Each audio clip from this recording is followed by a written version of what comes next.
So today I'm going to teach you Fire guitar solo by Poets of the Fall. I think this is a really killer solo, and that's why I want to teach it for you, and because I just want to share my knowledge of this guitar solo. So it's fairly simple. It's a little bit shreddier. I notice a nod towards Eddie Van Halen and Steve Vai with this guitar solo because of the tapping and how it's generally built. So today I'm using PRS SECE 24 standard satin. This is my workhorse guitar. And I'm using also Friedman BE100 amp profile from my Kemper, and then I have a little bit of distortion and boost and delay, and then a wah pedal which gives this nice effect to the solo like that. So if we just dive into the guitar solo, it's basically in E minor, or it is in E minor. And I'm now going to teach you the solo note by note. So grab your guitar, have a good distortion and a cup of coffee, and let's dive into the guitar solo. So the whole solo starts with this really beautiful bend to E. So you basically bend the 15th fret on the B string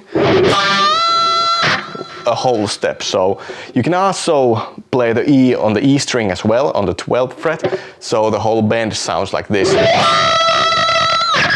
You can start with that, and then you have another bend here.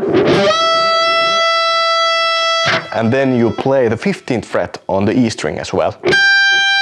And then bend again the 15th fret on the B string. And I take the wah effect off, so you can hear the whole thing.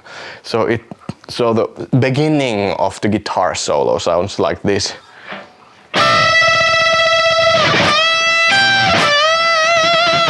And then add a little bit vibrato on the last note of the bend, or this phrase. Then we go to a little slide motif here, which goes like this.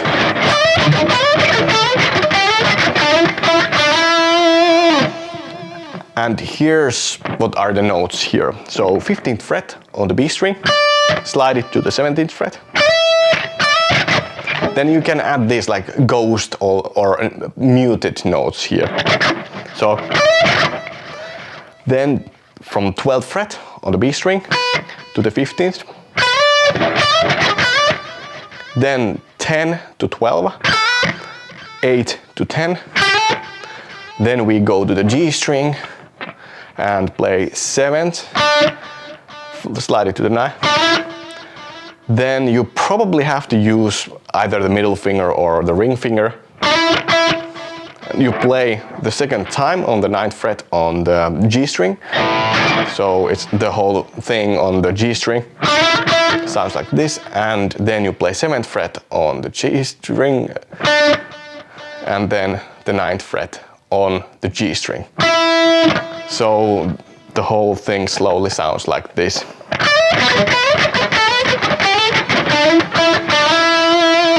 And feel free to either add those ghost notes if you feel like they are necessary.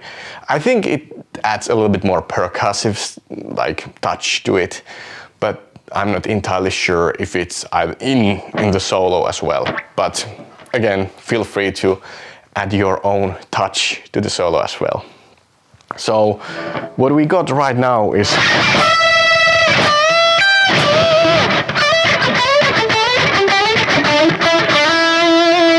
then I think there is some kind of dive bomb. So you play the E string and use the bar to go do something like that. It's not necessary if you don't have a guitar with a whammy bar. Then we go to the tapping part of the solo, which is probably my favorite part. And it's basically E minor pentatonic tapping. So if you're also getting into the tapping technique, this is a really nice and flashy way to get into it. And the whole thing starts with this E minor position on the 7th fret. So this is the 7th position on the left hand.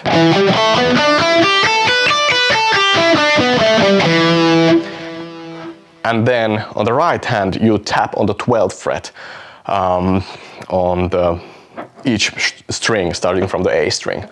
So then the tapping part itself, I think it varies a little bit if you check out Olli's live performances, like the Ankarok from the Ultimate Fling single. I think that sounds slightly different than on the album. So I think as long as you get the main points of that riff or part, you're really good to go. So what I hear, or what I played here, was basically like this. So technically you go 7, 10 and 12 on the A string. On the next string 7, 9, 12. And then next string you repeat the same pattern. Then on the B string 8, 10, 12. And then 7, 10 and 12 on the E string. Then the whole thing repeats on the highest 2 strings. I think it's 3 or 4 times. You tap the 12th fret, pull off, and then pull off again on the 10th fret. So it, and then you move to the B string, and then you repeat. So here's the first half of the tapping part.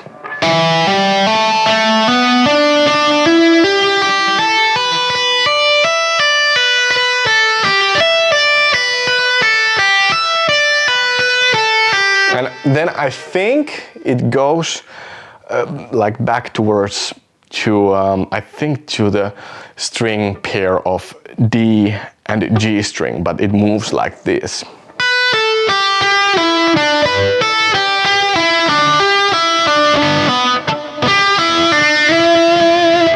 So the whole thing would sound like this, like the ending of the tapping part.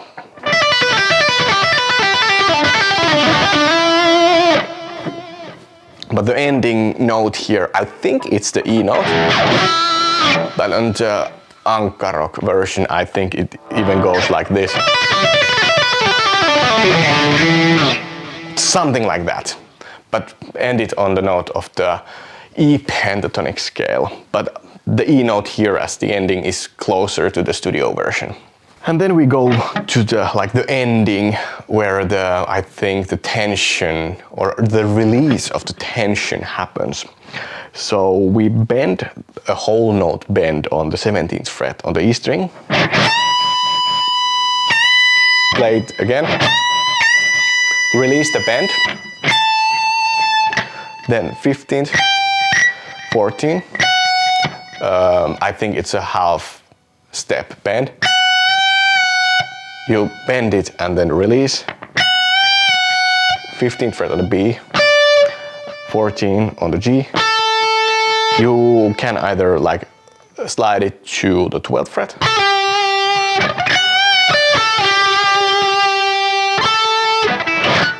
And then play the 14th fret on the G string.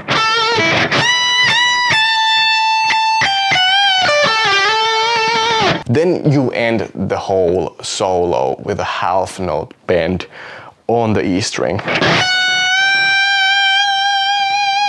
which is then the G. So that's basically how to play the Fire solo note by note, the way how I play it. I think it's fairly close and most of the stuff is right if you compare it to the studio version of the song. So I hope you really found this solo useful. It was one of the first solos that got me into guitar playing, and that's why I'm really grateful of hearing and seeing this band live many times in Finland. So I hope you found this solo lesson really useful, and learn to play this solo. So if you have any additional questions or want to book a guitar lesson from me, just check out the links below. And thanks a lot for watching, and yeah, enjoy shredding, and hopefully see you on the next one. Goodbye.